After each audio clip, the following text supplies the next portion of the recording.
De supporter cette équipe et d'être présent pour motiver davantage les joueurs afin de faire une performance ici à Oran. Parce que vous savez très bien que c'est une ville où j'attache beaucoup d'importance. J'ai beaucoup d'amis, j'ai de grands souvenirs, j'ai un grand passé et en même temps j'aimerais bien laisser une empreinte avec le Niger. Jean-Michel Cavalier, vous connaissez très bien le Niger, vous êtes entraîneur de l'équipe A. Le Congo-Brazzaville qui a perdu, je dirais, à une défaite. En tant qu'entraîneur, en tant que connaisseur, bien sûr, du Niger, comment vous voyez les chances du Niger face à cette équipe congolaise? Vous savez, vous avez à côté de vous des amis qui me connaissent parfaitement. Vous savez, quand on fait un tournoi de ce niveau-là, on vient pour le gagner. Donc à partir de là, tous les adversaires, pour nous, dans notre tête, on doit avoir cet objectif-là. Ensuite, que ça s'appelle le Congo, le Cameroun et X, Y et Z, il faut être dans cet état d'esprit surtout. C'est pas l'adversaire, je pense, qui sera redoutable contre la volonté de quelqu'un, ça sera surtout cette détermination de vouloir remporter un match. Est-ce que vous avez donné des conseils à Rouno Doula? Je suis venu pour supporter l'équipe du Niger à prime. J'ai des joueurs internationaux A dans cette équipe et on fait tout en tous les cas pour faire l'union, parce que l'union fait la force. Il y a un sélectionneur qui a des capacités de gérer cette équipe-là et on souhaite tous que du bonheur. Certainement, vous avez suivi les premiers matchs, première journée d'Algérie. Il y avait une forte présence des supporters algériens, un engouement très spécial par rapport à ce tournoi. Justement, quel est votre avis sur la forte présence des supporters au sein des stades? Oui, la coïncidence veut que je viens d'entendre Majid Bouguera à la radio actuellement, qui est mon ancien élève, mon capitaine, et que j'adore et que j'admire. Parce qu'il a tenu des propos pratiquement d'un entraîneur déjà expérimenté.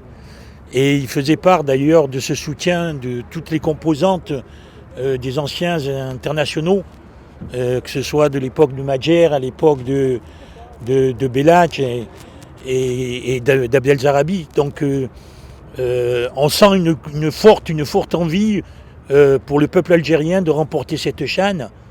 Et je pense qu'aujourd'hui, elle a beaucoup d'arguments pour.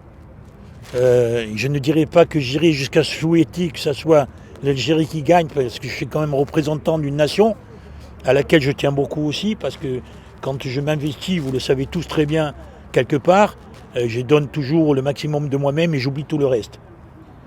Mais en tous les cas, j'aimerais bien voir une finale Niger-Algérie. Certainement, vous suivez votre ancienne équipe, l'MCO, qui est toujours avec des problèmes administratifs en ce moment-là. Il n'y a pas de président. Il y avait probablement le retour de Baba, mais ce n'est pas fait.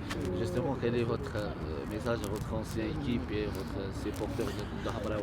Je suis un petit peu malheureux parce que Hamraoua pour un jour, Hamraoua pour toujours. Merci.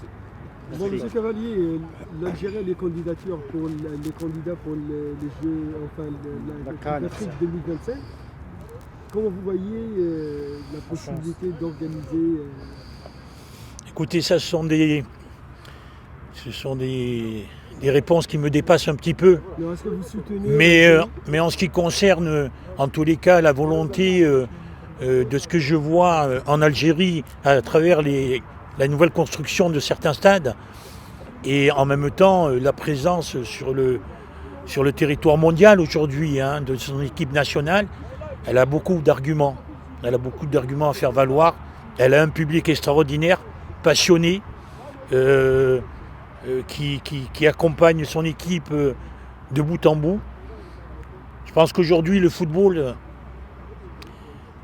dans la mondialisation d'aujourd'hui, est encore plus important qu'avant. Il est générateur d'union, de bonheur, de spectacle. Et aujourd'hui, les Algériens se comportent très bien dans les stades. Et c'est ce qui fera la force pour peut-être avoir une chance. En tous les cas, je la souhaite, parce que ça a quand même été un bon passage avec l'équipe nationale. J'ai beaucoup de souvenirs. C'est une terre promise pour moi. j'ai réussi pas mal de choses, que ce soit avec l'équipe nationale, que ce soit avec l'ISMA d'Alger et que ce soit avec le MCO. Donc il est évident que j'ai une sensibilité et si demain l'Algérie est élue, vous pouvez compter sur ma présence pour que je puisse venir.